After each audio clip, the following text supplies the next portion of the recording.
Are you considering upgrading your phone this year? I know I am. Google's new contender, the Pixel 6 Pro and the Pixel 6 are now available.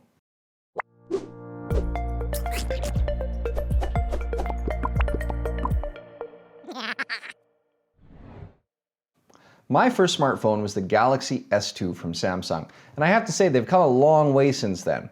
I've worked with the Galaxy S4, S5, and all of the iterations in between. I personally made the jump into the Google product line, starting with the Nexus 6P.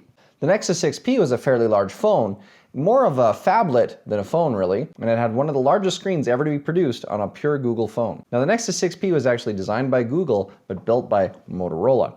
And so the Nexus 6P was my first foray into a giant smartphone. The Pixel 2 XL has been my personal phone for about 4 years now, and it was a great phone. It ran well. There were a few little things with it, like the glass on the screen was a little too soft and scratched very easily, so you had to get a screen protector or you were going to have a bad time. But the Pixel 2 XL, even today, by all standards, is still a phenomenal smartphone. It really begs the question, why upgrade at all? Well, the battery in these phones don't tend to last more than 2 or 3 years, and you can replace the battery if you want to, but they're not really designed for that. So the Pixel 2 XL, it's time to retire and get into the Pixel 6 Pro. So what I'm going to do is open up the Pixel 6 Pro, get it powered up and started, and we'll compare it against the Pixel 2 XL, Pixel 3, and some of the other predecessors to see, is the Pixel 6 Pro worth upgrading to for your new phone? So the Pixel 6 Pro is a bit of a departure for Google on including chargers. So in the box, you'll literally just have the Google Pixel 6 Pro, and you've got a charging cable, you've got a USB-A to C adapter, and you've got a little bit of a manual, and of course a SIM card installation and removal tool. Nothing really spectacular in the box, very light on packaging and packaging materials. I do like that it comes with a cord.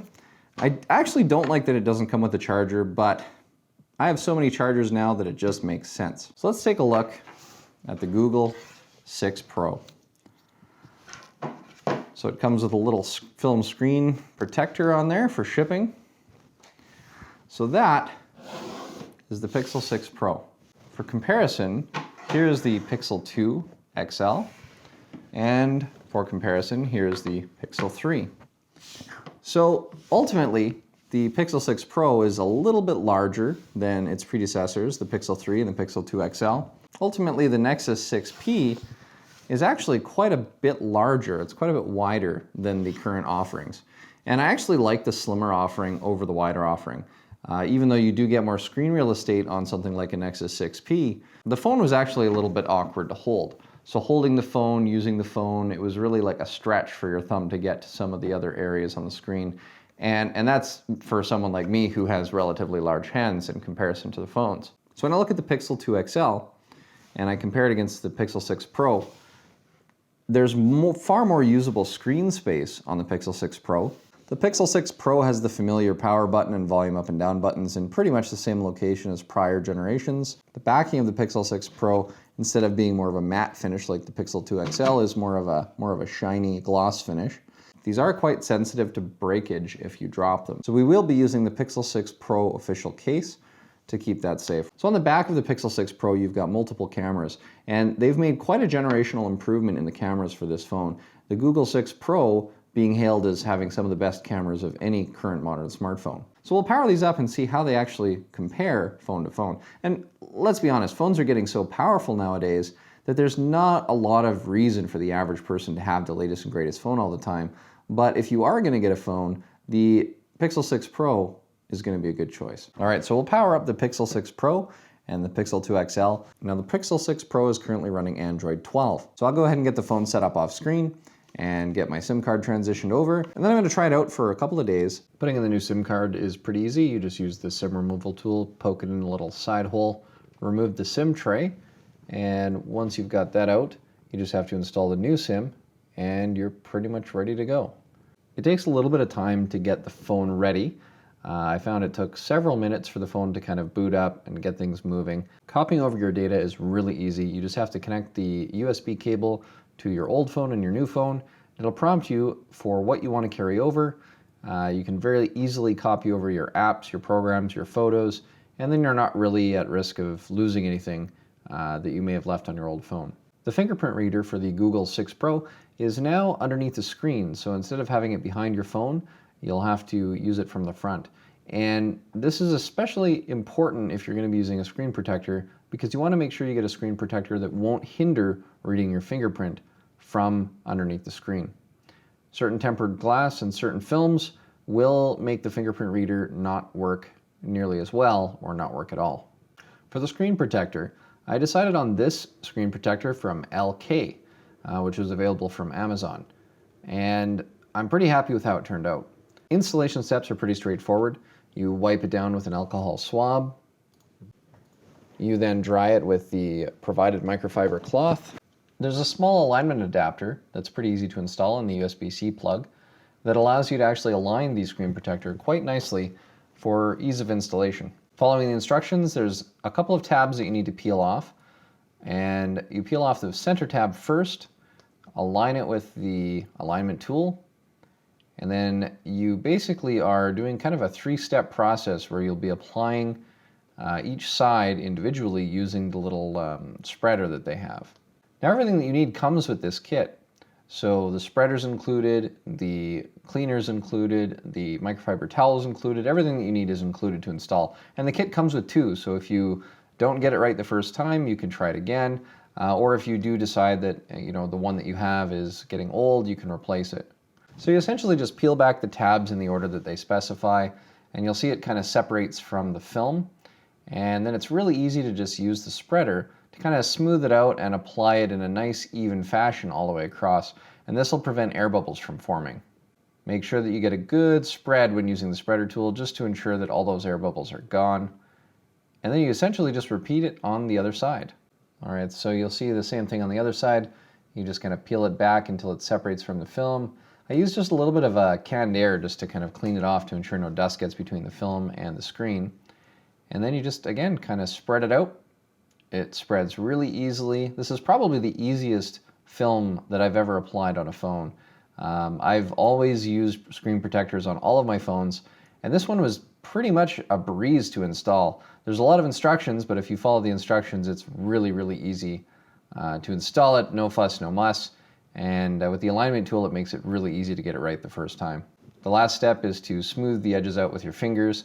And you're not going to get a perfect adherence to the screen while the back film is still on, but I found that as soon as you peeled off the back film, everything adhered to the screen quite nicely. So make sure that it's nice and secure all the way around, and then you just simply peel off the last piece. And voila, you get a really nice finish.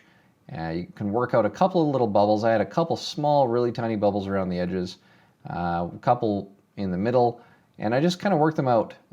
If you're very patient and you slowly work them out, don't apply too much pressure, you can basically work out all the bubbles. The end result was no bubbles after the first time applying it. The nice thing is that this kit actually came with two protectors for your lenses as well. There weren't any instructions for how to install it, but it's pretty straightforward.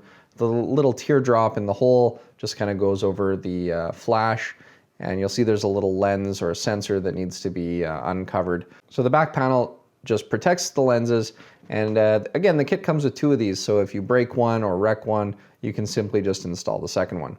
And that'll keep your lenses from scratching and allow you to take photos in the best quality. Once the protectors are applied, you can put the Pixel 6 Pro in your case of choice, and I highly recommend using a case for this phone. If you're going to spend any kind of large sum of money on a smartphone, you really need to invest in protecting the screen and protecting the phone itself. These phones can be really sensitive if they're dropped, and it doesn't take much to break your $1,000 phone. Now for screen clarity, I'm doing a side-by-side with the Pixel 2 XL. You can see right away the Pixel 6 Pro on the left side has really vivid colors, really sharp image. I'm filming this on a 4K camera, so you can really see the difference between the Pixel 2 XL and the Pixel 6 Pro. The clarity of the display is like night and day between the two. And this is kind of what you'd expect moving from an old generation phone to a new generation phone. You can especially see in this scene just how washed out and dim the colors were on the Pixel 2 XL compared to the Pixel 6 Pro. So this is a top-notch display that honestly looks like you're watching a 4K television in your hands. So when it comes to the display, the Pixel 6 Pro does not disappoint. This phone has an amazing display. The brightness is great. The colors are great. One of the things that really bothered me with the Pixel 2 XL was that the black pixels would kind of like fade and ghost and have ghost trails when you're scrolling through websites on your darker phone. That problem seems to be completely eliminated with the Pixel 6 Pro. The Pixel 6 Pro looks great. It's a nice light phone. It's lightweight. It's not too heavy. And it looks great with a simple case and a screen cover. This phone is beautiful. So after 2 full days of use with the Google Pixel 6 Pro, I have to say I'm really impressed with this phone. And of course, moving from a generation from 4 years ago, from the Pixel 2 XL to the Pixel 6 Pro, is quite a huge gap. That being said, my first impressions of the Google 6 Pro was that it was fast, responsive, very easy to use, and aside from some really weird quirks with Android 12 about how to control the operating system, things like getting rid of the button to go back or view all your open apps have changed to like swipes from the side and from the bottom, so that's a little bit confusing at the beginning, but once you get used to it, it's not so bad. So let's talk about a couple of things that I look for when I'm looking at my smartphones. One is battery life. And I can say that right now I'm sitting at 13%, and that's after 2 full days of usage of the Google Pixel 6 Pro. One of the things I first noticed when I plugged it in to charge it the very first time was that it had an adaptive charging setting. So my alarm was set for first thing in the morning, and after I plugged it in to charge, it said it was adaptive charging and said that it would be fully charged by the time I got up in the morning. And I thought that was pretty cool because rapid charging your battery can actually diminish the life, cause it to heat up more, and cause a little bit of degradation in the lithium-ion batteries. So that's a nice little touch, so that it only charges as rapidly as it needs to, especially overnight. The second thing that I really wanted to do a comparison on was the video quality. So the video I'm showing you now is a video that was shot at 4K using a Canon XA50 camcorder. And you have to remember that the Canon XA50 is purpose-built as a camcorder with a 1-inch CMOS sensor in order to properly film things like documentaries and film grade and film quality productions. I then filmed a similar thing using the 4K 30 frames per second settings on the Pixel 6 Pro. And one of the things that you can see when you do a side-by-side comparison, the Canon XA50 purpose-built camcorder on the left and the Pixel 6 Pro on the right, you can see that the stability control, the colors, everything's really vivid. The stability control is great, and really I'm filming an action shot here and it looks phenomenal for the fact that it's shot on a smartphone. The next thing that I wanted to look at was taking a standard photo using the Pixel 2 XL, the phone I'm coming from, to the Pixel 6 Pro. And on the left we have the photo taken by the Pixel 2 XL, on the right we have the photo taken by the Pixel 6 Pro. To the naked eye, there's not really much of a difference, and to be honest, you can't really see much of a difference. But the reality is, the quality of these photos, especially on the Pixel 6 Pro, is really, really good.